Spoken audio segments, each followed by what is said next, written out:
Good morning, NDC Copenhagen. How are you all feeling this morning? Bit rough? Enjoyed the night last night? Cool.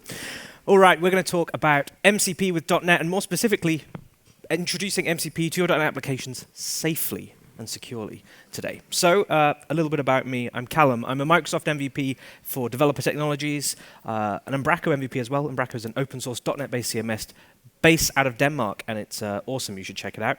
.NET developer by trade. I run my own consultancy, if you will, called Bump. Hence, I am the chief bumpster.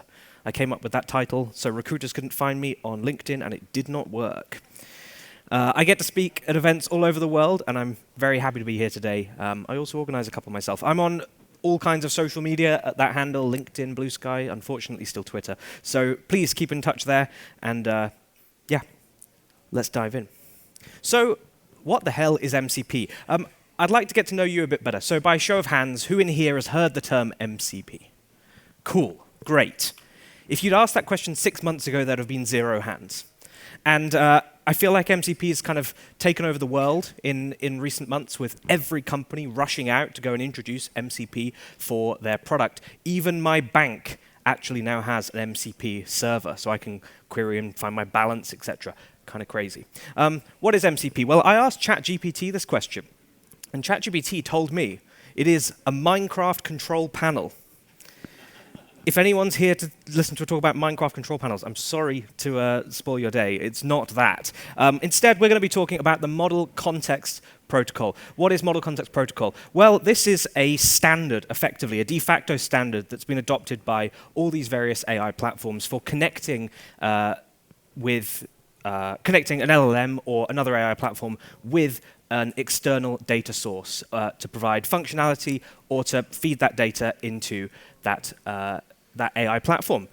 It's based on JSON RPC, so it's effectively an RPC-based protocol, and it was created by Anthropic. Anthropic is kind of the rival to OpenAI, and I quite like this, the fact that the AI space is hyper-competitive and people are fighting for territory, but at the same time, they kind of share their research and people go, yeah, that kind of makes sense, we'll adopt it. So MCP, developed by Anthropic, has become an open de facto standard, much like OpenAI developed their API specification, and most models now conform to that as well. So we have, finally, a standard for different AI platforms talking to other systems. And this really paves the way for making intelligent systems that know information they probably wouldn't necessarily know about you, for giving them access to potentially sensitive information about your organization in a safe way. This standard has evolved heavily in the last 6 months. I think at the point where I proposed that I'd do this talk, it was a fairly basic standard. It's comprehensive. It's gone through hundreds of iterations since. There's literally a weekly update to the standard at this point. It's kind of hard to keep track of. So we're only going to touch a small subset of it today. But I'm going to show you how we integrate that into a .NET application. A few key terms that you're going to need to be aware of before we dive in. What is a client? When you hear me talking about an MCP client, this is effectively the system, the program that connects to a set of MCP servers, and it lives within what we're going to call a host. That host is generally some kind of IDE or an AI tool, so maybe Claude Desktop or perhaps Visual Studio Code, JetBrains Rider. These all have integrations now that can talk directly to MCP servers. So companies have raced out to build these MCP clients, and it gives us the ability to connect to these servers in kind of anywhere that you feel comfortable, which is very cool. I've mentioned server, but a server, an MCP server, is effectively what we're going to be building today, and that's what provides capabilities for consumption by an AI model. What do we mean when we say capabilities? Well, these are bits of functionality, behaviors that you as a developer want to expose to the end user.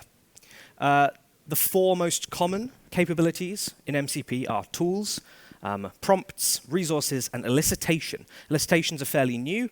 The idea of an elicitation is it's kind of a flow, question and answer, build up a set of responses before you then go and perform a task. So it's going to kind of check and find out certain information before it goes and performs a task. Tools. Tools are a way of exposing a bit of functionality in your application, in your MCP server, to an LLM to say, when this is invoked, go and do some behavior. So you can then write code that executes inside a tool to go and do whatever your business logic is, whether that's retrieving data or maybe writing something to an internal API. Resources are a way of providing data up front to an LLM. So at the point that your LLM connects to this MCP server, it will pull down the resources and say, here is a big collection of all the data you might want to know. It means you don't have to provide tools for, simple list out all these items. The MCP server can already have that and already have it in its context. One of the benefits of using MCP as opposed to the standard way that people have been building AI-driven applications is there's no real base prompt. So most AI applications to date would have had a base prompt that would have a lot of information about how you should work with this platform or how you should behave. Instead here, MCP kind of provides the platform a way of querying and finding out what it should be able to do. So you don't need to provide so much up front, which means when we're working within somewhat limited context windows, let's say, in certain platforms, actually MCP can become very effective.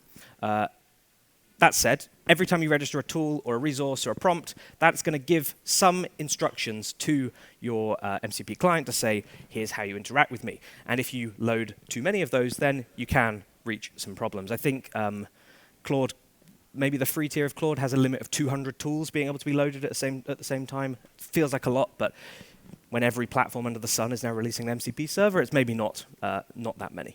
So yeah, these are the kinds of capabilities you can introduce in an MCP server. Today, we're going to focus mostly on tools and resources because I think in day-to-day use, these are the most practical and the most useful things that you might want to actually implement into your application. They're also potentially the most dangerous. Tools will literally execute code on your service, at least, but it will execute code prompted by an AI platform. Resources will expose your company's data to said AI platform. If you don't do that responsibly and safely, well, yeah, there's going to be potential issues. So if we look at the whole flow, effectively this is what it looks like. You have your model running in the cloud, probably. Let's call that GPT-5. You have your MCP client sitting in your host. That's probably your IDE if you're a developer, but it could be the Claude desktop app or something similar. And then you have these MCP servers. The client can connect to multiple MCP servers, and those servers can live effectively anywhere. They could be running on your local machine, or they could be running in the cloud remotely hosted by a company. To communicate between the MCP client and the servers, it uses JSON RPC, or it can do that over HTTP as well. So there's a kind of standard input-output method where it can communicate over a given protocol and port locally, but typically if you're using a hosted service, that's going to be using HTTP. And there's some fundamental differences within how we implement our MCP server, depending on which one of those data transfer methods we wish to use. We're going to go into that in a little bit. I found this really helpful diagram on the Model Context Protocol documentation. If you go to modelcontextprotocol.io, they've got heaps and heaps of very detailed, descriptive documentation about how the protocol actually works internally. So if you're interested in that, go and have a read. Like I said, it's kind of a constantly moving target. There's a lot of change happening there at the minute. But at its most primitive level, this is how MCP will talk to a tool. So you have your large language model over here. The MCP protocol defines a set of endpoints that you will implement in your MCP server, and those will be available to the LLM to query to find out what's available to me. So as soon as you connect, your MCP client's going to call the tools list endpoint, and that's going to get it back a list of the tools that's available. Tell it the capabilities of this server. Then, at the point you make a query, your LLM is going to do something called tool selection. It's going to evaluate metadata against each of those tools to find out which tool best matches the query and what it can use to achieve your task. Finally, it will then invoke calling those tools through a feature that most large language models now have called code execute, or effectively code execution, function calling. So you're able to say, go and execute this thing with these parameters. It will get a result back, and away you go. It can also do this in a chained fashion. So at the tool selection process, it can look and say, actually, I've determined that this needs to be 5 tools called in sequence, or a few tools called asynchronously and a couple called in sequence. And the LLMs will have a planner that works all of that out and decides how to call the tools. So from a developer's perspective, you can build some really powerful applications here just by adding some metadata alongside some functionality that you probably already have in your code bases, service calls, API calls, etc. So if we look at a bit more of the anatomy of some of these API calls that are happening under the hood, this is roughly what it might look like. I've been creating a sample MCP for NDC conferences. MCP NDC. Incredibly catchy name. I've created a server, and it has some tools. It has a single tool called getSpeaker, and its job is to go and get the profile of speakers at NDC Copenhagen. As you can see here, it has a title on the left-hand side that's called Speaker Profiles. This is just giving it a friendly name so that the MCP client knows how to refer to this tool. We give it a description that in reality should be more detailed than this, but it gets the profile for a speaker. You want that description to be very clear about functionally what this tool can do, so that your LLM can make an educated choice about this is the right tool to meet this user's needs. I would argue, actually, this is maybe the hardest part of building an MCP server, is putting really high-quality descriptions and metadata against all of your tool's properties and configuration.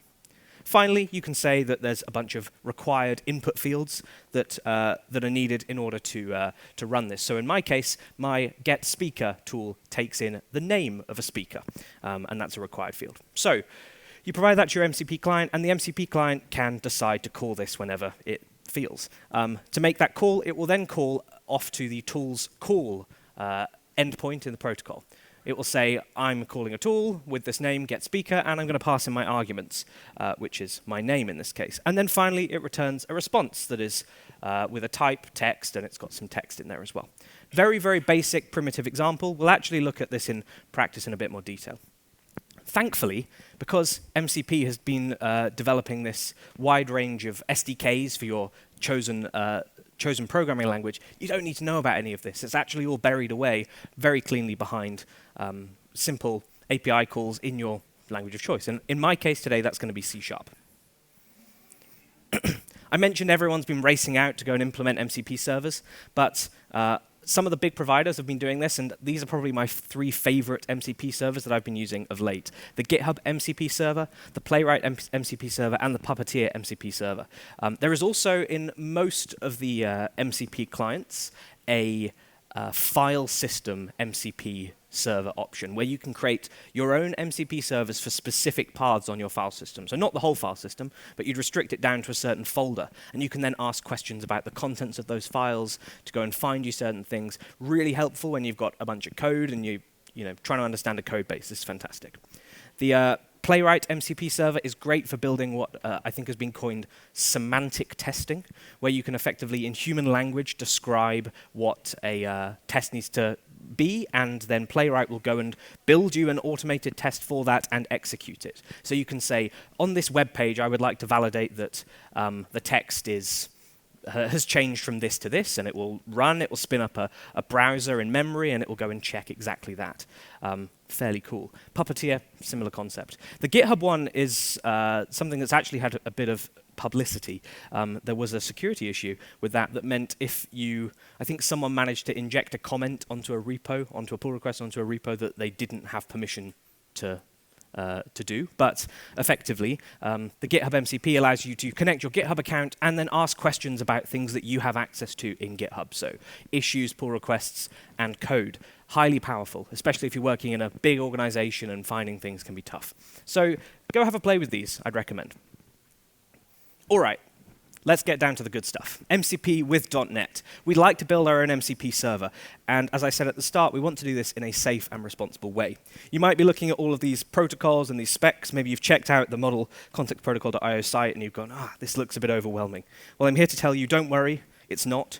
Almost dangerously easy to actually implement this. And we're going to look at then the ways you can make it slightly safer.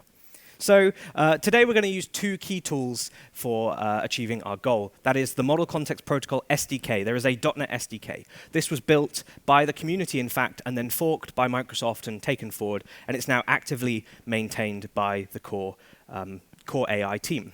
There's also Microsoft's Semantic Kernel platform, and Semantic Kernel is an open source abstraction around LLMs that allows you to build really friendly integrations in pure .NET.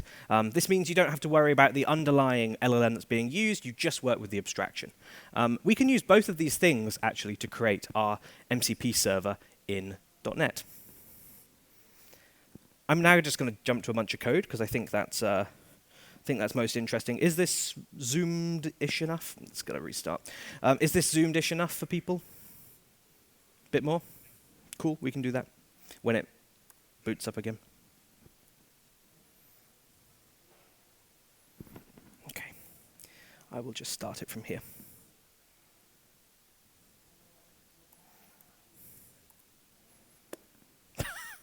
Come on.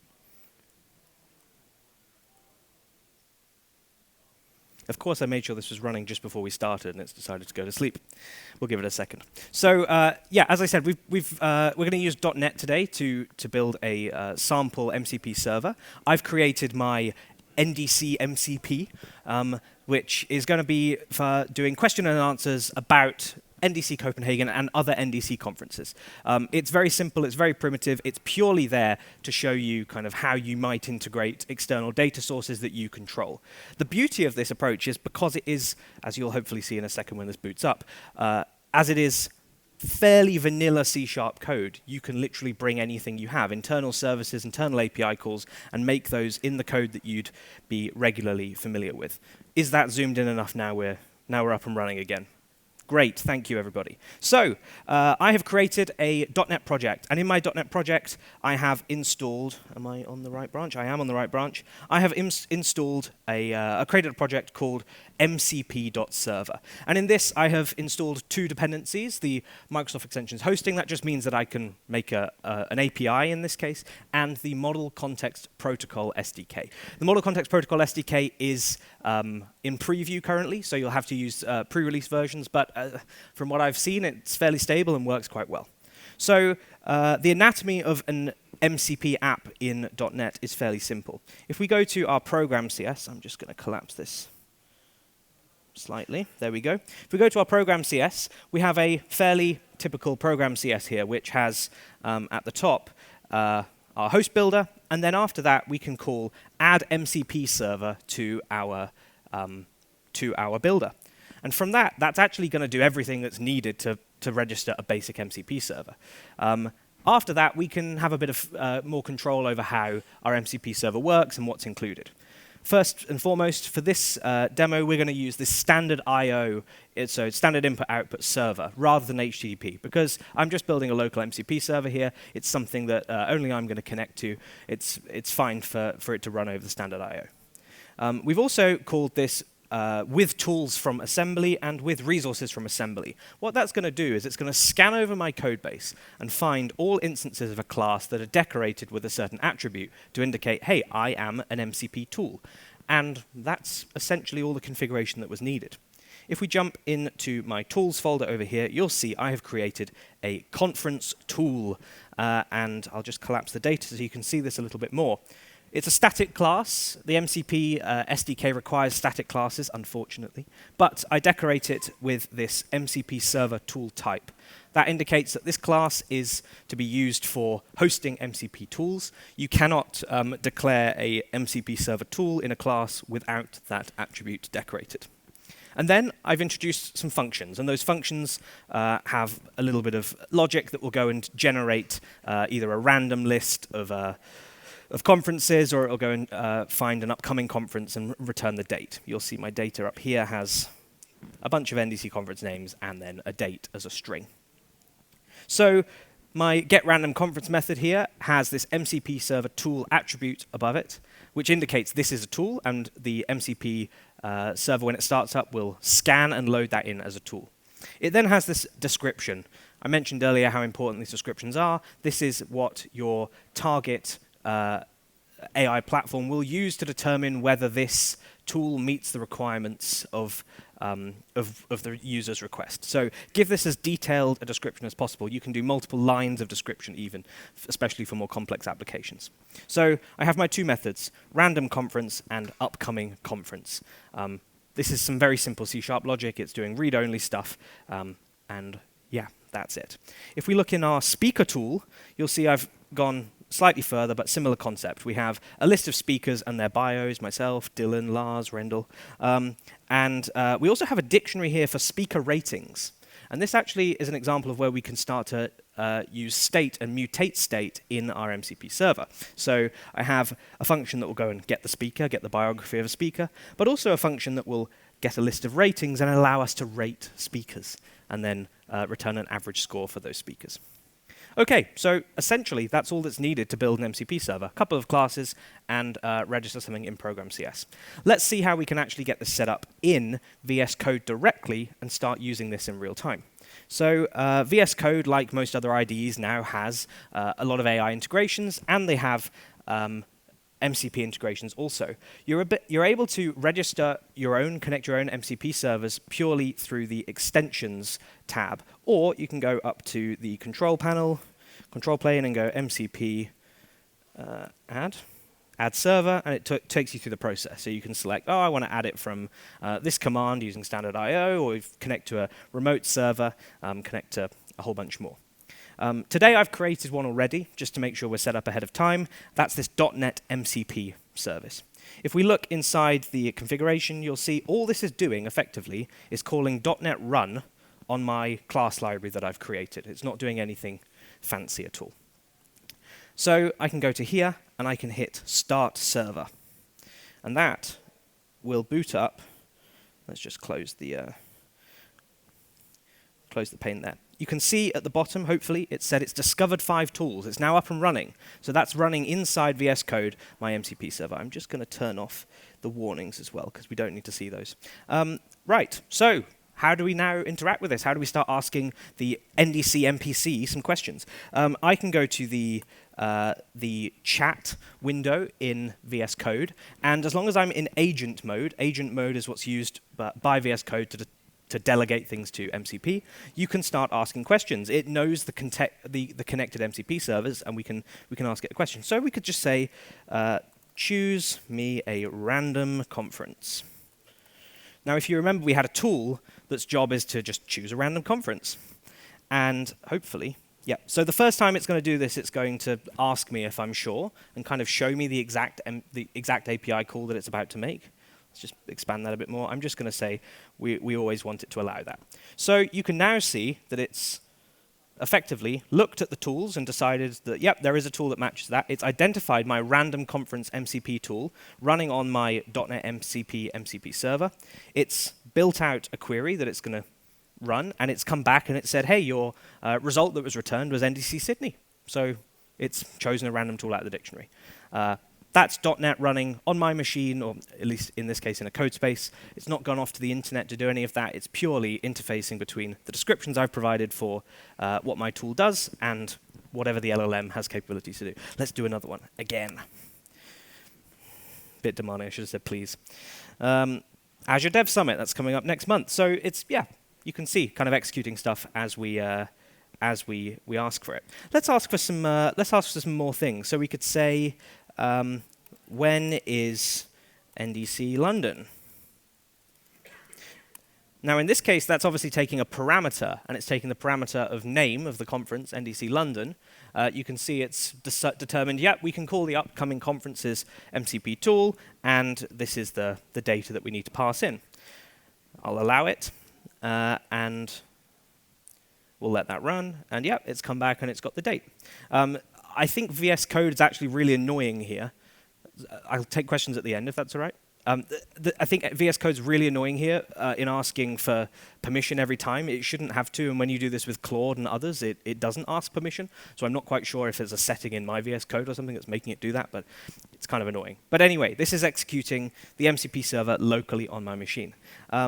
I mentioned I've got a tool that's job is to ask and answer questions about speakers and also then start to keep track of state. Because this .NET process is just running once, it only spins up once for the life cycle of my connection with the MCP server, we can actually store state in our MCP server and use that to refer back to. Because right now I'm just using standard I/O, the only session that's going to be connected to this service is mine. It's fairly safe to persist state. So let's ask it a question. Who is Callum Whyte? It's determined, yep, it needs to go and call off to the get speaker tool, and it's come back with a nice description. And then I can ask it sort of ambiguous follow-up questions like, what about Dylan Beatty.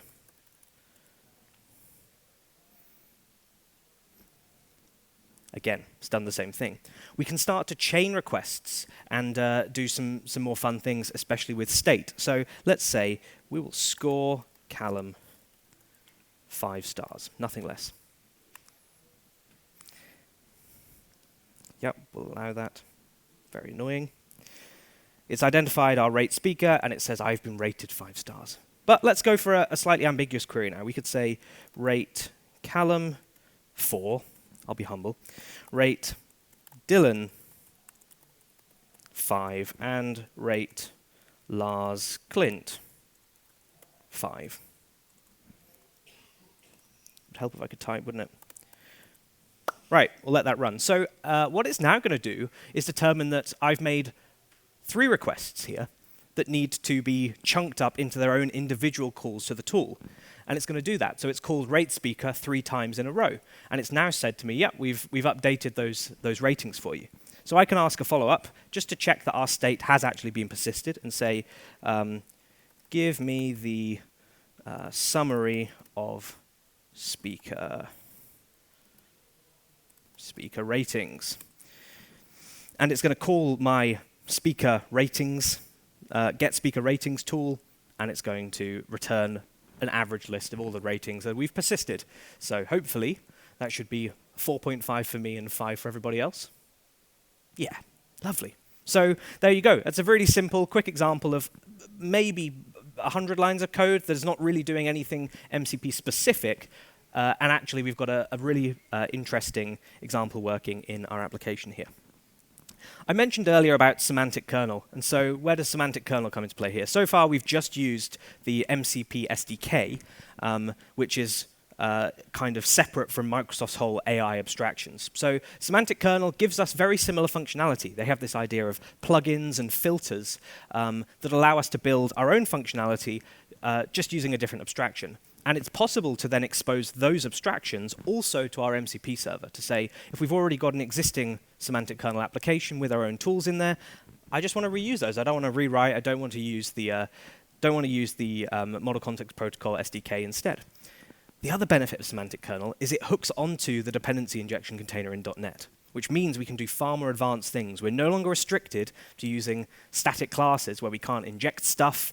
We can't easily go and call off to our own existing services or maybe external endpoints. If you want to run things asynchronously, that's a bit challenging as well with Model Context Protocol SDK, but semantic kernel supports it. So let's close out a couple of these things, and we will go and have a look at that. So I have got another branch. Let's just stop the server. Git checkout semantic kernel. Cool. So there's a very small change that's been made here, and I'll show you the commit history just to prove it. Semantic kernel, as I mentioned, is a separate SDK. I've installed that into my .NET project, and then I have added another builder to my program CS. Semantic kernel has its own builder process. So we add the semantic kernel builder, and from that we can register our plugins. Plugins are the effective equivalent of tools in the MCP SDK. And then we call this with tools method, and that's it. So if we go and look, I've added a plugins folder, and inside the plugins folder, we have got a venue plugin. And the venue plugin's job is to go and tell us what's for lunch today. So if I reconnect to my MCP server, we can ask the server, what's for lunch? And with a bit of luck, it's going to determine that, yep, there is a new tool registered, and on our .NET MCP server, we'll approve it to go and do that. And today, lunch is burger, apparently. Again, it's random, so it should just come back with a different thing every time. 1 in 3. Let's see what it says. Pizza. Cool. That would be nice. So yeah, with very minimal code, nothing I need to change, I can reuse my existing semantic kernel plugins now to go and build MCP tools as well, which are standard classes, can be injected into, and you bring basically the full feature set of semantic kernel to MCP server as well. This is all well and good, and I'm not doing anything too dangerous here. But what if you're exposing sensitive data about your customers or a potential user that's using your application? What if you've got a secret thing that you want only certain people to be able to do? That would be pretty critical if you're going to make this a public thing and not just something that runs on your local machine. So MCP in the standard has auth baked in. It's a first-class citizen in MCP. And it's based on OAuth 2.1. OAuth 2.1 is actually not an official standard, so I'm a bit confused why it's been named that, but it's effectively OAuth 2.0 with some tweaks and some improvements. Standard OAuth 2.0 clients that support that will also work with 2.1 in 99% of cases. There's just some things that some OAuth 2.0 clients have implemented that do not work on 2.1. It's not a thing. So depending on the implementation of both your MCP server and the SDK and the consuming client, certain auth things need to work in different ways. But as a standard rule, OAuth works. And so that means we can bring standard .NET OAuth pipelines into our MCP server and bring a full authenticated flow. We can also start to use the authorization attributes and stuff that .NET already ships to control which of our individual tools can actually be executed. And I've got some creative ways of doing this with Semantic Kernel. By default, MCP doesn't really care about individual tool level authorization. You can control whether a tool gets exposed to the server or not based on when that user initially authenticates, but there's no sort of at execution time provision for deciding should this user be doing this or not. So that's kind of on you. And when we're looking at those static methods that are our MCP SDK classes, that gets a bit messy having to implement that yourself. But Semantic Kernel can really come to save the day there. Very quickly, the one thing that MCP does support, and I think is quite a nice standard, is this idea of a protected resource metadata. If your MCP server requires authentication, it's considered a protected MCP server at the point you register it. And this JSON file is essentially what gets shipped alongside your server to tell the client, hey, I'm a protected server and I require authentication, and here's how you go about authenticating with me. So this is just straight out of their docs, admittedly, but you'd have the resource, which is a mention of your auth spec. You'd then have an authorization server endpoint that you'd provide, and then you define some scopes that are included as well that users may be able to have access to, plus a couple of OAuth authentication properties. This means you can bring absolutely any auth server of your choice. This doesn't have to be something you host. If you decide you want to use Entra ID or Auth0, you're more than welcome to. You just put your connection in there.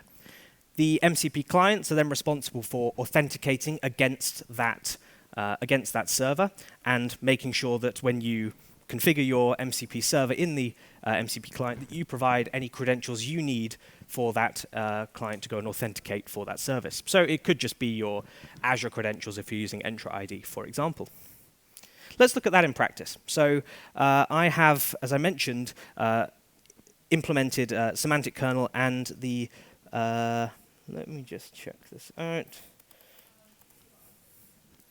just going to make sure I've stopped this because it doesn't go well when you change branches. Fantastic. So I have implemented auth in my MCP server to make sure that we can control exactly what happens. In .NET, that is just using the standard role-based authentication. If we look at our program CS over here, I had to add a couple of things into my program CS at startup just to say, here's how we're going to handle authentication. The first thing is registering authentication for the .NET application. That's nothing special, nothing for MCP specifically. It's just saying when we try and present a challenge to the user, use the MCP's default setup for auth. And then here's some details about how you go and authenticate. So this is our servers, basically. They're the same thing in this case because we don't have an external auth server. And finally, a couple of little bits just to tell .NET, hey, we're going to be using authorization here, and then a thing to tell MCP that it requires authorization. That's all that's required to configure that JSON response that MCP clients need in order to say, hey, I'm here and I'm a protected server. as far as then consuming this, let's assume that the MCP server is already authenticated and it's telling the user, yep, I'm here, and I've got a token for that user, and it's passing it in with the request. How do we then validate that and make sure that our user has actual permission to do this? Well, as I mentioned, you could roll your own and do that inside each function call, but Semantic Kernel brings a really nice feature here that we can use to make our code super clean. So this is their invocation filters. Every time a Semantic Kernel plugin is called, they run through a filter pipeline that you can use to determine whether the request should proceed or not, or if you want to change the path of that request. It's very similar to .NET's standard middleware type pipeline approach. So I've created a auth invocation filter that runs before every single Semantic Kernel plugin, and it firstly gets the HTTP context. It goes and checks the request to make sure we're authenticated, and then I have a function that goes and gets the roles for my Semantic Kernel plugin that's being executed. Now, that's not a thing in Semantic Kernel, but what I've done is I've misused and abused the authorization attribute that comes in ASP.NET that you can use to determine that actually this endpoint requires certain auth. And then I'm checking if that exists and making sure that we are actually authorized in order to proceed. And if not, we will throw a nice error back and say, hey, terminate this request. I don't want you to go any further. This is one approach. If you wanted to do it with the plain old vanilla Semantic Kernel SDK as well as the MCP SDK as well, you could. All I've done here is I've created a wrapping class, effectively, that I wrap around any calls to tools that I need to be protected, and it does the exact same logic. It throws an exception if not authenticated. So that's a simple way of actually implementing auth in MPC. There is a fantastic blog by Den Delimarski. He works on the .NET SDK and developer tools team. Don't worry, this is coming up later as well if you want it. But this goes into a lot of detail about all the different ways that you can do authentication with MCP in .NET. He works on the SDK itself. I think there's some gaps here where actually they will, over time, improve because the auth spec is also changing rapidly. There is going to be some provision in the MCP spec at some point to handle like per tool authorization, but it's not there just now. But yeah, this blog, highly recommend it, and Den is an incredibly knowledgeable person on MCP. So let's talk about actual security and what security means when we're running a system like this. AI systems, intelligent systems in general, are particularly susceptible to threats, potentially more so than a traditional API where we're used to the kind of SQL injection attempts and whatever. The AI space makes this a completely different game. There's maybe 3 main attack vectors that you could consider when you're looking at an intelligent system, and something that you, as a company who's going to roll out your own MCP server, really needs to be quite aware of. The first is unauthorized execution of your tools or your resources, things being called in a way that you don't authorize. That's either someone without permission calling things and being able to get at data or perform tasks that may actually perform something in your application. Being able to do that without permission is a big one. The other is being able to execute a task with parameters, with values that are not within valid constraints. So where most frameworks are really good at preventing SQL injection now, like Entity Framework's pretty good at saying, hey, don't do that, we're going to escape stuff and wrap stuff. You're on your own here, kind of. If you pass in a bunch of SQL injection type syntax and you're just writing that straight to a database or doing something, persisting that to a queue, you need to be a little bit careful. So you need to make sure if you're doing anything that's taking user input to validate that first. There's also some other steps you can take that we're going to talk about in a moment, using things like AI gateways at an infrastructure level to actually prevent these sorts of attacks. But this is one thing to be wary of. Another thing is prompt injection. Prompt injection is a common threat to intelligent systems. This is where the base prompt in your client, in the thing that you're using to connect to your MCP server, is manipulated to change the behavior of your server. change the behavior of your host and say, oh, when I ask you to do this, actually do this other thing, or refuse to do these sorts of things. Different platforms, especially hosted ones, ChatGPT et al., are really good at, if you change the base prompt to something malicious, they kind of reject it. But if you're running things locally, you have to be a bit careful there. So prompt injection's a primary attack vector. You'll be thinking, oh, but no one's going to be able to get at my base prompt. Well, yeah, that's possibly true, but we've seen in recent days people running vulnerable NPM packages locally that have been doing things like going and executing code elsewhere on your machine or in the browser. And you can just imagine that actually tackling your VS Code base prompt is probably going to be one of the next attack vectors that some of these hackers go for. So it's something to be mindful of. And finally, and this one is most specific to MCP, is something called tool poisoning. Tool poisoning is where a malicious actor can come on to your MCP host and register additional tools that don't do quite what you think, but look exactly like the original tools you're expecting.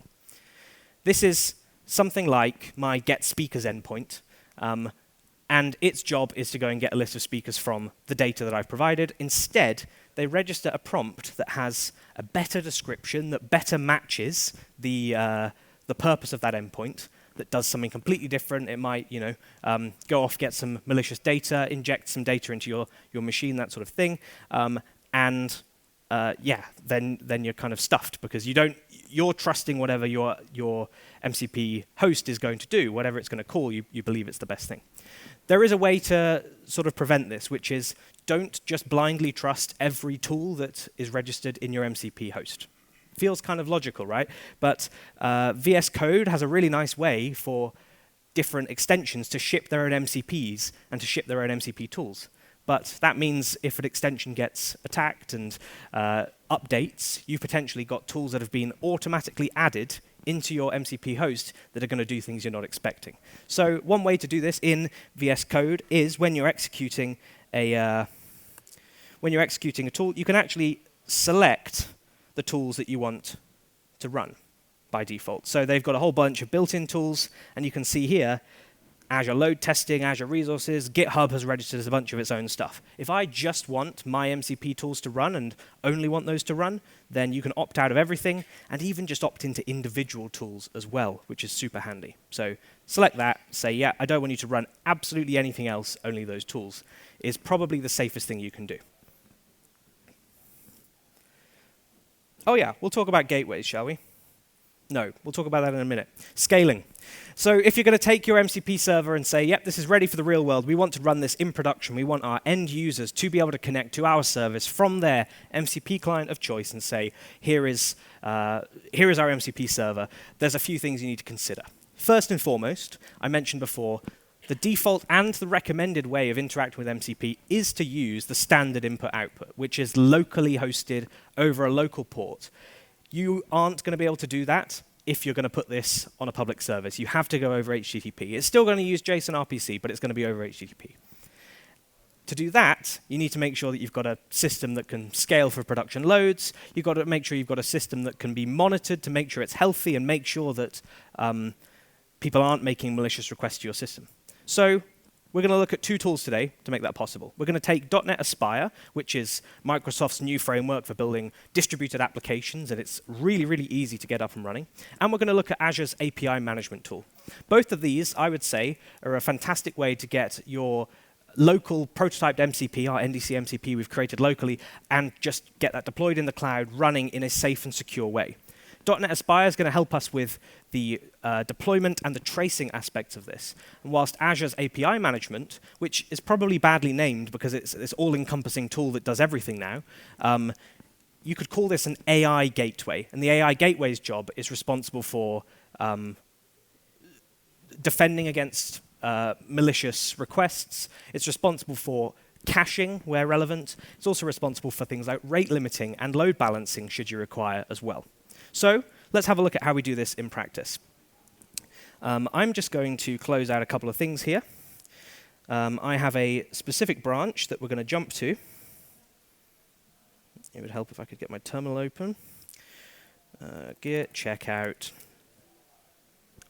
Aspire. So I've created a .NET Aspire application locally. For those that show of hands in the room who's heard of or used Aspire, good number of people. Great. I've been amazed at how easy it is to get an application up and running with Aspire with minimal changes required to your existing application. So I have used the .NET CLI, I'm on .NET 9 here, to create a new .NET Aspire app host. So that's .NET new Aspire -app host. And it will create the framework that you will run your further applications on.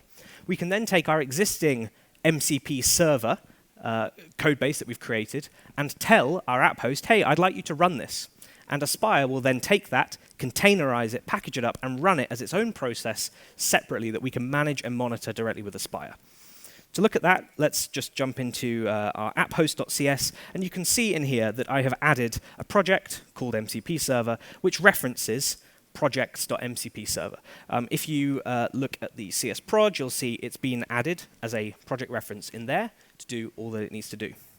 Inside our MCP server project, the only change that was required to make this work in Aspire was to add this one line, builder add service defaults, and it's just some shorthand way of making sure all the required sensible config is there to run this in a containerized environment. I mentioned the other change that we need to make if we're going to run our .NET application in, our MCP application in a hosted service in the cloud, is this needs to go over HTTP. So I've removed our standard I/O server and instead added the HTTP transport method instead. This will register public HTTP endpoints that don't just go over a standard, an MCP standard protocol. Finally, I've told it the port that I'd like it to run on publicly, the hostname I'd like it to run on, and I've just told it to map in order to do all of our setup. Everything else is exactly the same. It's the same standard tools that we had before. It's the same standard plugins with MCP and Semantic Kernel, so no changes there. But let's take a look at this running actually directly in our Aspire locally. So I'm just going to change to our app host project, so source MCP Aspire app host. And in here I can go .NET run, and that's going to spin up my Aspire application locally.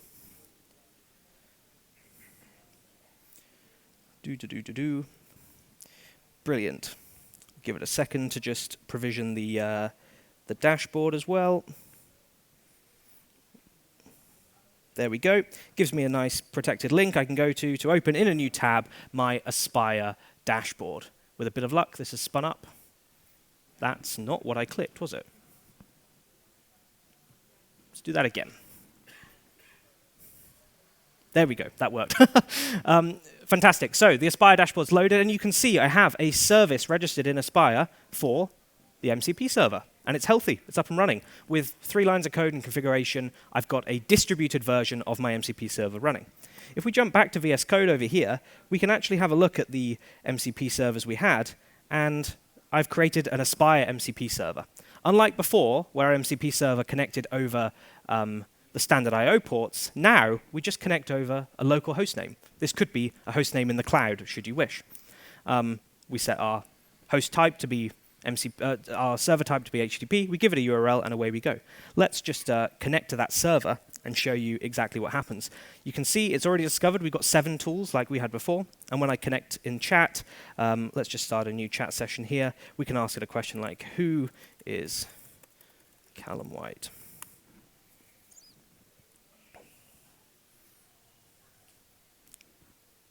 No, that's not what I asked for. I believe because I rightfully told you, disable all of the tools, and I've probably disabled everything except the new server. So let's just do that again. Who are the speakers? Let's try that instead. Okay, it's now finally worked out that yes, we want to talk to the MCP server, and it's going to talk to my Aspire MCP server instead. Let's just continue and allow that request to go through. Why are we doing this? Well, the reason is Aspire brings both easily distributable applications, but also tracing. And tracing is really important if you're going to run an application like this in production for monitoring and making sure that it's being used in a safe manner. You can see here we've got a few attempts already at this, and they're logged and easily available. If I make another request, say score Callum Whyte 5 stars, you should see very quickly a new request. Oh, it's going to ask me to approve, isn't it? Let's jump back quickly. There you go. Cool. It appeared. And that's now the request that I've just made to through my MCP host in VS Code. If we were calling off to external databases or APIs here, .NET Aspire does a great job of also including those traces. So you could see the consequence of one of your tools being executed in your application and what that then impacts and what that then affects in your infrastructure. So I think this is a great way of hosting your MCP server. Well, let's try and put this in the cloud then, because if we're going to use an API gateway, it needs to be hosted somewhere that we can actually access. To do that, I'm going to use a service called Azure Container Apps, which is a great way of deploying containerized applications up to the cloud with relative ease. In my case, I've actually got the Azure Developer CLI installed locally. And what that means is I'm able to call AZD init. And from that, it's going to scan over my local project and identify that I'm using a .NET Aspire application, and it's going to provision all of the standard best practice stuff that it recommends that we configure in order to run .NET Aspire. This does take a couple of seconds, so I'm not going to run this for you now. But once that's created, it gives me this azure.yaml file already and set up. And then I can run azd up. That's effectively a migration to say, go and apply all of the changes that are in this Azure YAML file to my infrastructure, and it's going to run that. And it's going to take a little second as well, so we're going to skip it because I've already done it. If we go over here into Azure, you can see I have a container app that's been deployed. That is my MCP server container app. And in there, I should have my containers, and it's running. Oh, it's unhealthy. Great. I don't know why that is. But it's effectively deployed my .NET Aspire application straight into Azure on container apps. What we can do from here is scale automatically. Container Apps has automatic scaling baked in, and we can then expose that to our API gateway. I've provisioned a .NET MCP API management service, that's Azure's API gateway, and also their AI gateway service. And from in here, we can connect our backend host, our MCP server running in the container apps, to a public gateway. And it makes sure that any requests coming to this are fairly safe and are being scanned for malicious injection attempts, etc. There's actually two ways of doing this. One of them is in preview, and one of them is the supported way. Firstly, you can just expose your MCP as an API in the API gateway. By doing this, you go to Add API. You can connect it to a container app, directly select the container app, and away you go. A bit like this. Browse, MCP server, and yeah, it's a couple of seconds and it's provisioned. It should be. Cancel. I'll go to the one I've set up already, because from there I can start to manipulate the policies that I want to run to make sure that this behaves exactly how I want. I can do things like adding in rate limiting. So if we collapse that and go to add policy, you'll see a whole bunch of off-the-shelf features that I can add into my API. They have a really handy XML editor, and I know everyone in this room loves editing XML, but you can just use Copilot in here and ask it to, hey, go and add a rate limiting, policy to my endpoints. You can also do it with some of these different tools in here. Things like enforcing token limits if you're using OpenAI's APIs. Things like persisting data to a cache, including a feature called semantic caching in the API manager, which takes a look at the kind of the context of the request, and you can set a range within which, if it's similar enough to this, consider it the same request, and then store the response in Redis, so you're not constantly going off to your backend. And finally, you can handle all kinds of auth in here. So if instead of hosting your own MCP server with auth baked in, you could have an unauthorized MCP server running on private ports or something locally, and instead have all of your authorization happen at the API gateway instead. That's quite cool.